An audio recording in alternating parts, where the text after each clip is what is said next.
સરસવના દાણા જેટલી પેટમાં રહેલી પતરી જો તને ત્રાહીમામ પોકારાવતી હોય તો એટલો વિચાર કરજે કે 2 કિલોનો 9 મહિના સુધી તેને પેટમાં લઈને તારી માં કેમ ફરી હશે।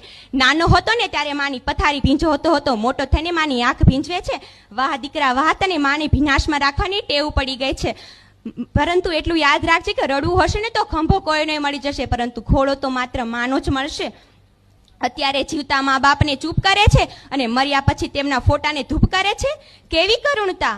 મંદિરની શોભા ભગવાન છે ને તો ઘરની શોભા માતા પિતા છે। તેના ચરણોમાં રહેવું ને એ જ આપણા માટે વરદાન છે। માતા પિતાને કોઈ દિવસ ના રડાવતા સાહેબ, કારણ કે તેના એક આંસુનું ટીપું દુનિયા ડૂબાવી દે છે। જિંદગીમાં આગળ શું થવાનું છે ને કોઈને ખબર નથી, શું કરવાનું છે ને તે કોઈને ખબર નથી, પરંતુ તમારે શું કરવાનું છે ને તે તમને ખબર હોવી જોઈએ। આપણા કારણે કોઈ દિવસ માતા પિતાને દુઃખ ન લાગે ને તેની કાળજી લેજો, કારણ કે તેના આશીર્વાદ જો આપણા માટે સ્વર્ગના દ્વાર ખોલી શકતા હોય ને તો આપણા દીધેલ દુઃખના કારણે તે નર્કના દ્વાર ખોલી શકે ને તેટલી શક્તિ તેનામાં રહેલી છે।